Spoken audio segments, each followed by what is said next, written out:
Yeah.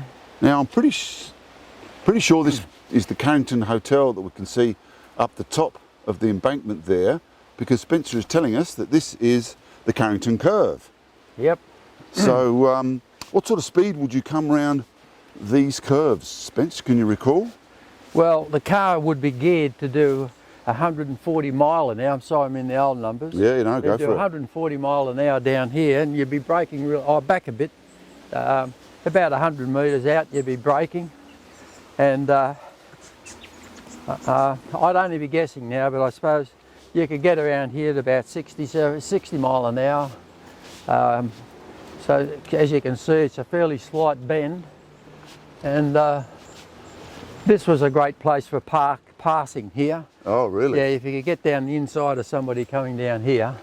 If I can get these Herberts out the way, we can see. Yeah. But, we we've can got see, all these, there we are, there's the we've curve. got all these motoring journalists with us. That's it, yeah. They're taking notes, of course. Yeah, they're getting ready to buy us lunch back at the Carrington. You know, that's what they're doing. Yeah. So here's the curve as we come round. Yeah. So we're doing 140 as we approach the curve. Oh, that's only in like a Formula One car, like a Holden. The Holden would be doing about, I suppose you'd be lucky to do 100 mile an hour down there. Right. Yeah.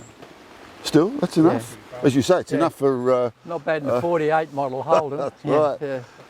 It's enough for someone to put it over the side, isn't it? Yeah, yeah. Well, it's all a lot of fun until they come unstuck. Yeah, that's right. Yeah.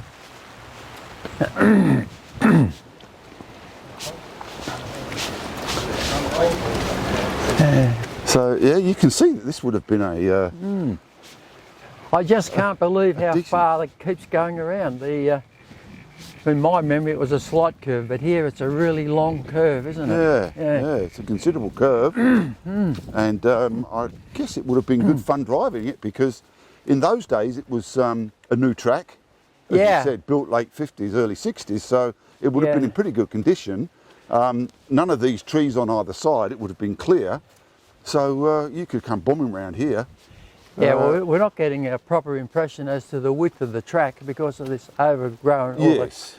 Well, we can see the fence there. Yeah, yes. Okay, through the bushes there. So that's from that fence there to, well, the fence behind those trees. Yes. Just there. So it's a fairly wide track. Certainly passing, as you say, would be good fun on these corners. Actually, my younger brother, Gerald, he went over that fence. Oh, in a little Ford Anglia, a 105E Anglia. How would that... It went up on two wheels. I was going to say, how would a small car like that get over that big fence? Oh, well... You managed it? Yeah, once they start to go, they roll over. I suppose. I can't believe how this keeps curving around. Yeah, it's getting a bit thinner here now, isn't it? Yeah. But still, you know, I mean, we're talking a long time ago, 60 odd years. Yes, 60 odd years ago. It's yeah, it wasn't last week, was it? And so they raced up here for several years. Yes. And this was part of a series of circuits that you used to race, including Nublar and oh well, all the others.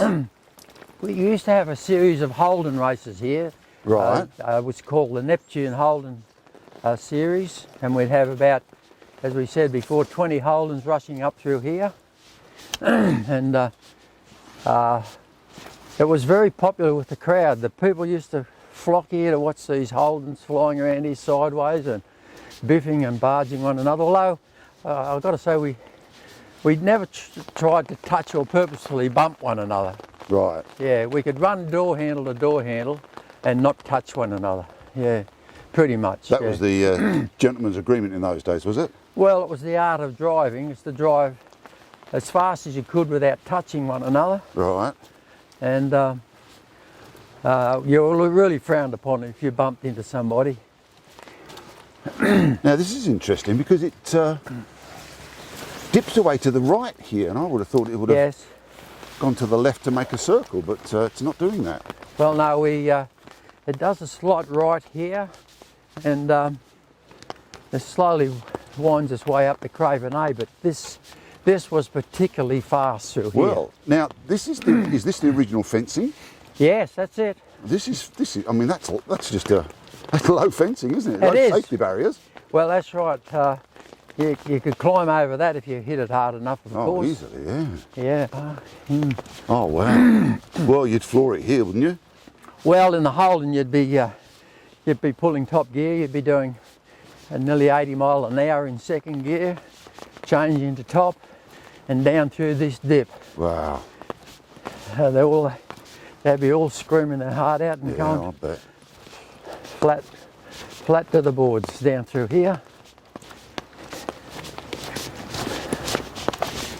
I just can't imagine that I drove the Ferrari 250 LM and that down through here. Now, was that in a race? Oh yes, oh absolutely. So what class of race was that then, if it was different from the Holden races previous? Oh well, the Holden was, those races were in '63. By 1965 I'd graduated to the driving a Brabham and a Tasman car, and also the 250 LM Ferrari. Right. And because the Ferrari had to run in open sports cars, and the Brabham went in open race cars. So it must have been exciting in those days to jump out of a Holden, that could do 80 or 100 up here, into the LM. I mean, what could you do coming through here? Oh, in the Ferrari? Yeah. I don't know, but you'd be really honking up through here. Yeah. Yeah.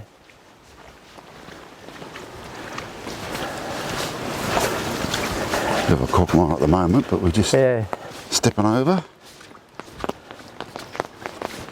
Track seems to narrow a little bit up here. I think it's the same width, really. Oh, okay. It's just as just the overgrowns now. it's not as overgrown as much. All right. Yeah. Oh, now we're going up the hill. Yep. I can remember leading the Holden race up through here. About 20 guys following me. I was the leader. Leader of the pack. The leader of the pack, or the head of the crocodile, as they used to say. And flying up through here, and a guy called Max Stahl, he touched another car, and when I looked in the rear view mirror, Max's car was upside down, higher than my car, upside down, as I went through here. Is that Michael Stahl's father? Yes. Oh, right. Yeah. Journalist Michael Stahl.